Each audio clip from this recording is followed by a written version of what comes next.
La blockchain, c'est une nouvelle technologie qui permet de faire trois choses.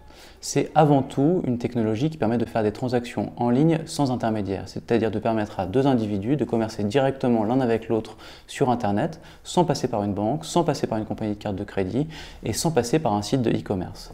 C'est aussi une technologie qui permet d'enregistrer de l'information de manière immuable. Un peu comme un notaire dans le domaine physique, la blockchain joue le rôle de notaire sur Internet.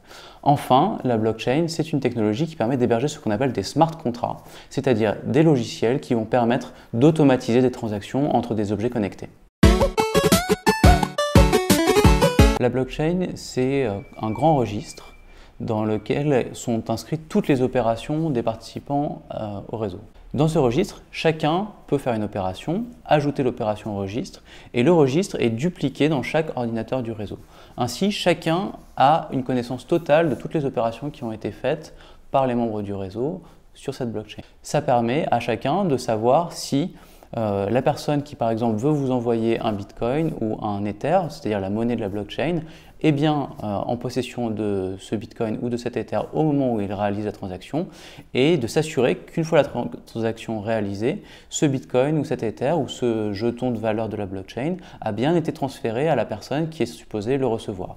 Une fois que ceci est validé, c'est inscrit dans la blockchain, copié dans le même registre que chacun possède, chaque participant possède, et validé. Ensuite, des techniques de cryptographie rendent impossible la modification ultérieure de ce registre. C'est ainsi qu'on peut avoir confiance dans le système. Le Bitcoin et l'Ether, ce sont les deux crypto-monnaies, les deux monnaies numériques qui sont associées aux deux plus grandes blockchains qui existent actuellement. La première de ces blockchains, c'est le Bitcoin. C'est la blockchain d'origine qui a inspiré toutes les autres. Le Bitcoin est né en 2008 et a donné naissance quelques années plus tard à d'autres blockchains qui sont inspirées du même système avec quelques variantes. Parmi ces autres blockchains, il y a la blockchain Ethereum qui est inspirée de la blockchain Bitcoin mais qui ajoute d'autres fonctionnalités qui permettent notamment d'automatiser les transactions plus facilement grâce au smart contract que ce n'était possible auparavant sur la blockchain Bitcoin. C'est donc en français un contrat intelligent.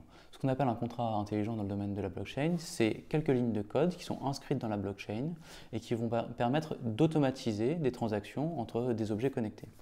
Ça a d'innombrables utilisations possibles, dont certaines par exemple dans le domaine de l'énergie. Dans le quartier de Confluence à Lyon, on imagine par exemple en ce moment même un système qui permettrait à des particuliers d'acheter et de revendre l'énergie solaire qu'ils produisent sur leur toit grâce à des panneaux solaires au sein de la communauté. C'est-à-dire si une semaine vous avez consommé moins que vous n'avez produit d'énergie solaire, vous allez acheter à votre voisin le surplus que lui n'aura pas consommé grâce à la production émise par ces panneaux solaires. Et tout ça grâce à des smart contracts qui sont inscrits dans la blockchain et qui vont garantir automatiquement le versement de l'argent qui correspond à l'énergie que vous aurez consommée. Alors potentiellement, tout le monde peut utiliser la blockchain. Pour le moment, c'est encore une technologie en développement. Donc, beaucoup de sociétés travaillent dans d'innombrables secteurs pour offrir des services aux particuliers qui seront disponibles d'ici quelques années. Ça concernera l'énergie, l'assurance, ça concernera même la politique, ça concernera potentiellement la vie de chacun. Pour l'instant, dans les applications qui sont déjà utilisables par les particuliers, les principales concernent le paiement.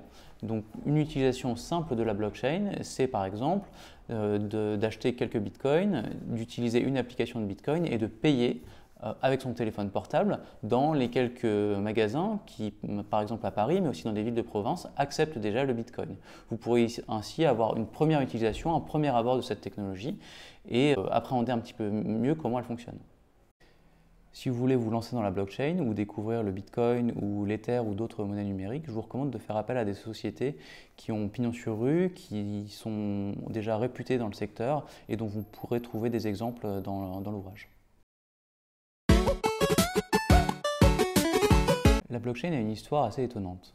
Fin 2008, un informaticien anonyme qui se surnomme du nom de Satoshi Nakamoto dépose sur un forum d'informaticiens une idée qui serait de faire une monnaie numérique pair à pair, c'est-à-dire sans intermédiaire. Une monnaie numérique qui ne passerait pas par les banques, qui ne passerait par aucun autre intermédiaire que les membres du réseau qui pourraient ainsi commercer entre eux.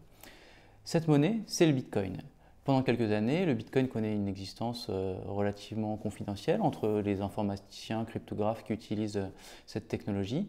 Puis, au fur et à mesure, un certain succès fait parler un peu de lui et donne l'idée à d'autres de créer d'autres monnaies numériques pair à pair similaires, donc d'autres blockchains qui naissent au fil des années 2012, 2013, 2014. La blockchain connaît un véritable essor vers l'année 2015, quand les milieux d'affaires commencent à s'intéresser non pas au Bitcoin, non pas aux monnaies numériques de chaque blockchain, mais au système qui est sous chacune de ces monnaies numériques, ce qu'on appelle la blockchain, ce système très intelligent qui permet de faire ces transactions en ligne sans intermédiaire.